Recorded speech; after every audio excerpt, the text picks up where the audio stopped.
बिस्मिल्लाहिर्रहमानिर्रहीम अस्सलाम वालेकुम। अफ़गान तालिबान की चाइना से मुलाकातों ने पूरी दुनिया में हलचल मचा दी है। बावजूद इसके कि सबको पहले पता था कि ये मुलाकातें पाकिस्तान में खुफिया तौर पर होती रही हैं, बहुत सारे मामलों में इंटेलिजेंस इदारे सब कुछ देख रहे थे, लेकिन अफ़गान तालिबान की जो ओपन मुलाकात हुई है चाइना के अंदर, चाइना के फॉरेन मिनिस्टर के साथ, और उस मुलाकात के बाद पहली मर्तबा ओपनली डायरेक्टली, इससे पहले कई दफ़ा जो पर्दे पर मुलाकातें होती हैं वो होती रहती है, लेकिन ओपनली जो मुलाकात हुई है उसमें डिस्कशन हुई है, अफ़गान तालिबान को समझा है, अफ़गान तालिबान ने यकीन दिलाया है कि देखिए हम आपके साथ मिलकर चलना चाहते हैं, अब हमने सुपर पावर को तोड़ दिया है, हम आपको अपना दोस्त भाई समझते हैं। और इस पूरी सूरत हाल के अंदर अफ़गान तालिबान की इस मुलाकात से जो इंडिया की चीखें निकल रही हैं वो तो ओबियसली होना ही था। इंडिया इस चीज़ पर परेशान है कि चाइना ने अफ़गान तालिबान को कश्मीर में यूज़ करना, पहले वो कहते थे कि पाकिस्तान ने करना है, अब वो ये समझ रहे हैं कि पाकिस्तान के अलावा चाइना को यूज़ कर सकता है अफ़गान तालिबान का डेलीगेशन, और अफ़गान तालिबान को यूज़ कर सकते हैं चाइना वाले। आपको इंडियन मीडिया का ये क्लिप सुनवाने जा रहे हैं, इससे आपको अंदाज़ा हो चलेगा कि इंडिया के अंदर इस वक्त जो सूरत हाल है वो इतनी ज़्यादा पैनिक वाली है। इस वीडियो की अहम डिस्कशन चलती रहेगी, लेकिन इससे पहले आप वीडियो को लाइक करें, हकीकत टीवी को सब्सक्राइब कर लें और बेल आइकन पर ज़रूर क्लिक करें, कि उनको लगता है कि अब आने वाले वक्त के अंदर हमारे लिए मामला ख़राब से ख़राब तर होते जा रहे हैं, क्योंकि अफ़गान तालिबान ने चाइना को ये कमिटमेंट दी है कि हमने आपके साथ मिलकर तहरीक तालिबान का सफाया करना है, और जब तहरीक तालिबान का सफाया होगा तो अमेरिका का भी होगा, CIA का होगा, सबसे बड़ी बात है भारत का सफाया होगा। चाइना का भारत का दुश्मन बनना सबसे ज़्यादा पाकिस्तान को फ़ायदा देता है। ज़रा आप ये क्लिप सुनिएगा, फिर आपको अंदाज़ा होगा जो आज मुलाकात हुई है चाइना और अफ़गान तालिबान की, इससे अफ़गान तालिबान का तो फ़ायदा हुआ सो हुआ, इंडिया का इसमें शदीद नुकसान है, और इंडियन मीडिया खुद इसको क्लेम कर रहा है कि हमारा इस पूरे खेल में एक ज़बरदस्त तरीके से नुकसान हुआ है। ये ज़रा सुनिएगा आप क्लिप। आज सियासत की बात में हम चर्चा करेंगे कि तालिबान का एक बहुत बड़ा डेलीगेशन पहुंचा है चाइना। जी हां, तालिबान की बहुत बड़ी डेलीगेशन की आज बाकायदा मुलाकात हुई है चीन के विदेश मंत्री वांग यी से तियानजिन शहर में, चीन में। आज ही सुबह यानी बुधवार की सुबह तालिबान का पूरा डेलीगेशन पहुंचा था। इस डेलीगेशन में कम से कम 15 लोग मौजूद थे। जो तस्वीर खींची गई उसमें दिख रहा था कि जो प्रतिनिधिमंडल है बहुत बड़ा है। इसमें खास बात यह है कि चीन और तालिबान के इस डेलीगेशन ने बाकायदा अफगानिस्तान के भविष्य के बारे में बात की है। चीन ने बोला है कि जो उनका सिंकियांग इलाका है और वहां जो आतंकवादी संगठन काम कर रहे हैं, तालिबान को इस बात का ध्यान रखना होगा कि चीन की आंतरिक सुरक्षा पे कोई असर ना पड़े। तालिबान का कहना है कि वो इस तरह की घटनाओं को और इस तरह के संगठनों को बिल्कुल भी किसी तरह का संरक्षण नहीं दे रही है।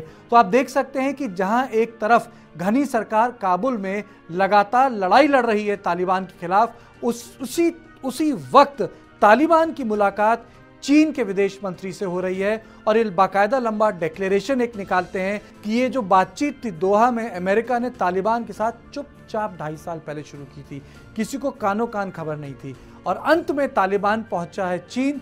चीन जो पाकिस्तान का सबसे बढ़िया दोस्त है, यानी पाकिस्तान मतलब वहां चीन का अरबों रुपए का बेल्ट एंड रोड प्रोजेक्ट चल रहा है, और अब चीन कह रहा है कि हम चाहते हैं कि तालिबान सुरक्षित रहे और तालिबान में माहौल शांतिपूर्ण रहे।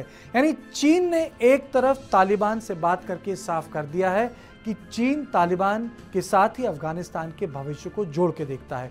अब आप द्वंद्व देखिए कि जब ये सब चल रहा है और बाकी सारी सरकारें तालिबान से बात कर रही हैं, वहाँ भारत के हाथ बंधे हुए हैं।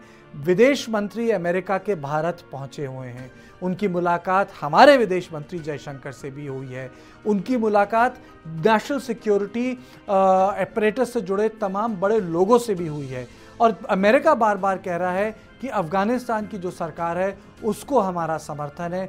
अमेरिका बार बार कह रहा है कि तालिबान कोई भी दोहा समझौते की बात नहीं मान रहा है। अमेरिका बॉम्बिंग भी कर रहा है उन इलाकों की जहां तालिबान ने लगातार कब्जा जमाने की कोशिश की है। उसके बीच घनी सरकार ये कह रही है कि तालिबान केवल वेट कर रहा है कि अमेरिका चला जाए और फिर पूरे अफगानिस्तान पे कब्जा हो जाए। यानी तालिबान जो अब 50% अफगानिस्तान पे कब्जा कर चुका है। अब वो केवल इंतज़ार कर रहा है कि अमेरिका जाए तो चीन और पाकिस्तान के समर्थन से वो आराम से काबुल में वॉक इन कर जाए। तो जो बीजिंग में जो चीन में जो तियानजिन में जो बैठक हुई है और बीजिंग के बड़े अधिकारी वहाँ पहुँचे हैं, जिसमें वांग यी विदेश मंत्री भी मौजूद हैं, ये भारत के लिए बहुत चिंता की बात है। चीन को पाकिस्तान ऑल वेदर फ्रेंड बोलता है। चीन पाकिस्तान के हर फैसले को संरक्षण देता है, चाहे उनके आतंकवाद से जुड़े संगठन हो, चाहे चीन को कभी पाकिस्तान से मदद चाहिए नहीं चाहिए, लेकिन पाकिस्तान को चीन ने हमेशा संरक्षण और मदद दी है।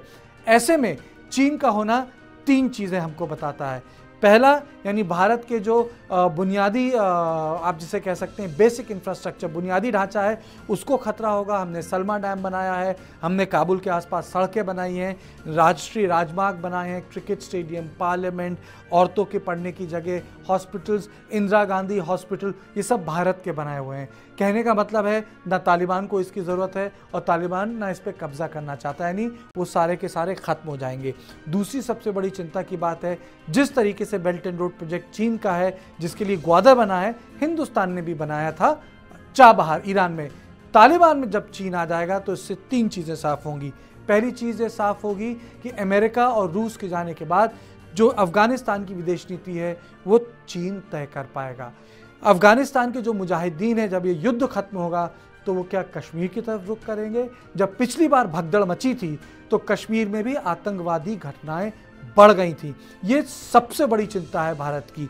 और तीसरी और आखिरी सबसे बड़ी चिंता है, हमने समर्थन नॉर्दर्न अलायंस को दिया था, हमारा समर्थन उन ताकतों के साथ था जो पिछले 25 साल में अफगानिस्तान में काबुल से देश का शासन कर रही हैं। लेकिन तालिबान के आने के बाद हमारी पैठ बहुत कम होगी, यही सच है। यानी पैठ केवल पाकिस्तान और चीन की होगी। ये डेलीगेशन 2019 अगस्त के बाद 1.5 साल बाद पहली बार ये चीन गया है। यानी इसे विदेशी जानकार और विदेश नीतियों के जानकार कहते हैं कि चीन ने तालिबान को लेकर अपनी हेजिटेंसी खत्म कर दी है। इधर अफगानिस्तान में हालात दिनों दिन खराब होते जा रहे हैं। अमेरिकी फौज से जाने के बाद मजबूत होता तालिबान का खून खराबा बढ़ता ही जा रहा है। कल रात तालिबान ने राजधानी काबुल में ब्लैकआउट कर दिया। तालिबान ने काबुल की बिजली सप्लाई की लाइनों को देकर उड़ा दिया है। चीन और पाकिस्तान से जुड़ी अहम खबरों के लिए देखिए टॉप 9 चीन पाक साझा। आने वाले दिनों में अफगानिस्तान में हालात और खराब हो सकते हैं। अमेरिकी फौज के वापस जाने से तालिबान लगातार मजबूत होता जा रहा है। तालिबान अफगानिस्तान के 426 जिलों में से 212 जिलों में तालिबान का कंट्रोल हो गया है। हालांकि अफगानिस्तान की सेना तालिबान के खिलाफ युद्ध लड़ रही है, लेकिन कई इलाकों में तालिबान भारी पड़ रहा है। अफगानिस्तान में तालिबानी आतंकियों के मजबूत होने के बाद अफगानिस्तान की सेना ने 46 जवानों को जान बचाने के लिए पाकिस्तान की शरण लेनी पड़ी है। पाक सेना के मुताबिक तालिबान के अफगान फौज के कई चौकियों पर कब्जा कर लिया है, जिसके बाद ये जवान पाकिस्तान की सीमा में आ गए हैं। हालांकि बाद में अफगानी सैनिकों को बाइज्जत वापस अफगानिस्तान भेज दिया गया। तालिबान पाकिस्तान से लगी सीमा पर भी कब्जा कर चुका है। तालिबान के खून खराबे से डरे अफगानी बड़ी संख्या में पाकिस्तान में भी शरण लेने की कोशिश कर रहे हैं। पाकिस्तान को तालिबान के आतंकियों से कोई परेशानी नहीं है, लेकिन निर्दोष अफगानी नागरिकों को रोकने के लिए पाकिस्तान अफगान सीमा पर 14 अगस्त तक बाड़ लगाने के काम को पूरा कर लेने का ऐलान किया है।